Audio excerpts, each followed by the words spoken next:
Hi friends, welcome back to my channel. അപ്പോൾ ഇന്ന് നമ്മൾ തയ്യാറാക്കാൻ പോകുന്നത് വളരെ പെട്ടെന്ന് ചെയ്തെടുക്കാൻ പറ്റുന്ന നല്ല ടേസ്റ്റി ആയിട്ടുള്ള ഒരു വെറൈറ്റി പലഹാരമാണ്. നമുക്കതിങ്ങനെ ചെയ്തെടുക്കാൻ നോക്കാം. അതിനായിട്ട് ഒരു ബൗൾ എടുക്കുക. അതിലേക്ക് 1 കപ്പ് പച്ചരിയാണ് എടുത്തിട്ടുള്ളത്. അത് ഈ ഒരു ബൗളിലേക്ക് ഇട്ട് കൊടുക്കുക. ഇനി വേണ്ടത് കടലയാണ്, നിലക്കടലയാണ് വേണ്ടത്. അപ്പോൾ നിങ്ങളുടെ കയ്യിൽ വേവിച്ചെടുക്കുന്ന പോലത്തെ തൊണ്ടൊക്കെ കളഞ്ഞിട്ടുള്ള നിലക്കടലയാണെങ്കിൽ അങ്ങനെ എടുക്കുക. അല്ല ഇതുപോലെ തൊണ്ടുള്ളതാണെങ്കിലും അതിൻ്റെ തൊണ്ട് കളഞ്ഞെടുക്കുക. ഞാനിപ്പോൾ ഇതാ തൊണ്ടുള്ള കടലയാണ് എടുത്തിട്ടുള്ളത്. അതിൻ്റെ തോലൊക്കെ ഒന്ന് കളഞ്ഞ് കടല മാത്രം കഴുകിയെടുക്കുന്നുണ്ട്. അപ്പോൾ ഇതാ 1/2 കപ്പ് ഉണ്ടാവും കടല. അപ്പോൾ ആദ്യം ഞാൻ പച്ചരി നന്നായി വൃത്തിയായി കഴുകിയെടുത്ത ശേഷം കടല തോല് കളഞ്ഞിട്ട് കടല ഒന്ന് കഴുകിയെടുത്തതാണ്. അതിപ്പോൾ ഈ ഒരു പച്ചരിയിലേക്ക് ഇട്ട് കൊടുക്കുന്നുണ്ട്. ഇനി ഇതിലേക്ക് പാകത്തിനുള്ള വെള്ളം ഒഴിച്ചു കൊടുത്തിട്ട് കുതിർക്കാൻ വേണ്ടി വെക്കുക. അപ്പോൾ ഇതാ ഇതിലേക്ക് പാകത്തിനുള്ള വെള്ളവും കൂടെ ഒഴിച്ചു കൊടുത്തിട്ടുണ്ട്. 1 കപ്പ് പച്ചരിക്ക് 1/2 കപ്പ് കടലേനെ എടുക്കണം. അത്യാവശ്യം വലുപ്പമുള്ള കടലേനെയാണ് ഞാൻ എടുത്തിട്ടുള്ളത്. ഇനി ഇത് അടച്ചു വെച്ചിട്ട് ഒരു 3 മണിക്കൂർ കുതിർക്കാൻ വേണ്ടി വെക്കാം. അപ്പോൾ അതാ ഒരു 3 മണിക്കൂറൊക്കെ കഴിഞ്ഞിട്ട് കടലയും പച്ചരിയൊക്കെ നന്നായിട്ട് കുതിർന്ന് വന്നിട്ടുണ്ട്. ഇനി ഇത് നമുക്ക് അരച്ചെടുക്കാം. അപ്പോൾ അരച്ചെടുക്കുമ്പോൾ അധികം ലൂസാവാത്ത രീതിയിൽ വേണം അരച്ചെടുക്കാനായിട്ട്. ഈ കുതിർക്കാൻ ഒഴിച്ച് വെച്ച വെള്ളം തന്നെ യൂസ് ചെയ്തിട്ട് അരച്ചെടുക്കുക. അല്ല ഒരുപാട് തിക്കാവുകയാണെന്നുണ്ടെങ്കിൽ കുറച്ചുകൂടെ വെള്ളം ആഡ് ചെയ്ത് കൊടുത്തിട്ട് അരച്ചെടുക്കാം. പിന്നെ ഞാനിപ്പോൾ ഇത് 2 പ്രാവശ്യമായിട്ട് അരച്ചെടുക്കുന്നുണ്ട്. ഇതിലിപ്പോൾ കുറച്ച് അരിയും കടലയും ഇട്ട് കൊടുത്തിട്ടുണ്ട്. ഇനി ഇതിൻ്റെ കൂടെ തന്നെ ഒരു 4 ഏലക്കയും കൂടെ ഇട്ട് കൊടുക്കുന്നുണ്ട്. ഇനി ഇത് നന്നായിട്ടൊന്ന് അരച്ചെടുക്കാം. അപ്പോൾ നന്നായി അരച്ചെടുത്ത അരിയും കടലയും ഇപ്പോൾ തന്നെ ഈ ഒരു പാത്രത്തിലേക്ക് ഒഴിച്ചു കൊടുക്കുന്നുണ്ട്. ഇപ്പോൾ 2 പ്രാവശ്യമായിട്ടാണ് ഞാനിപ്പോൾ അരച്ചെടുത്തത്. അത് രണ്ടും ഇപ്പോൾ ഇതിലേക്ക് മുഴുവനായിട്ട് ഒഴിച്ചു കൊടുത്തിട്ടുണ്ട്. ഇനി ഇതിലേക്ക് പാകത്തിനുള്ള ഉപ്പ് ചേർത്ത് കൊടുക്കാം. അപ്പോൾ ഉപ്പ് ചേർത്തിട്ട് മാവ് നന്നായിട്ടൊന്ന് മിക്സ് ചെയ്തെടുക്കുക. ഒട്ടും തരിയില്ലാതെ നല്ല സ്മൂത്തായിട്ട് തന്നെ അരച്ചെടുക്കണം. അപ്പോൾ അത് ഈ ഒരു കട്ടിക്കാണ് അരച്ചെടുക്കേണ്ടത്.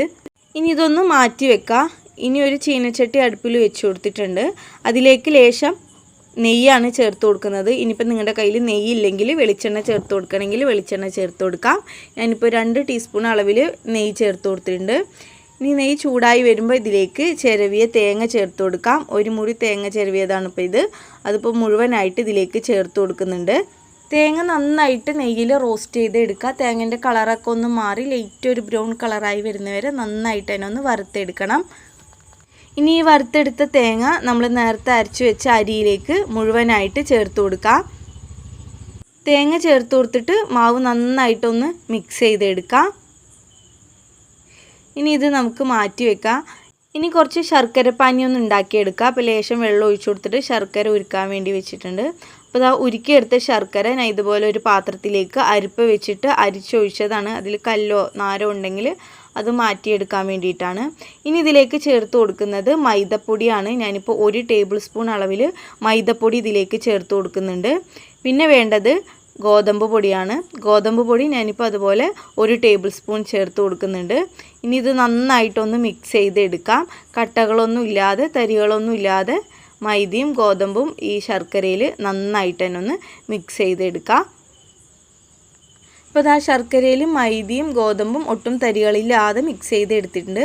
അതിപ്പോൾ മുഴുവനായിട്ട് ഞാനിപ്പോൾ നേരത്തെ അരച്ച് വെച്ച മാവിലേക്ക് ചേർത്ത് കൊടുക്കുകയാണ്. അപ്പം നിങ്ങൾക്ക് എത്രയാണോ മധുരം വേണ്ടത് അതിനനുസരിച്ച് ശർക്കര കൂട്ടിയും കുറച്ചിട്ടൊക്കെ എടുക്കാം. ഇത് ചേർത്ത് കൊടുത്തിട്ട് മാവ് നന്നായിട്ട് തന്നെ ഒന്ന് ഇളക്കി കൊടുക്കുക.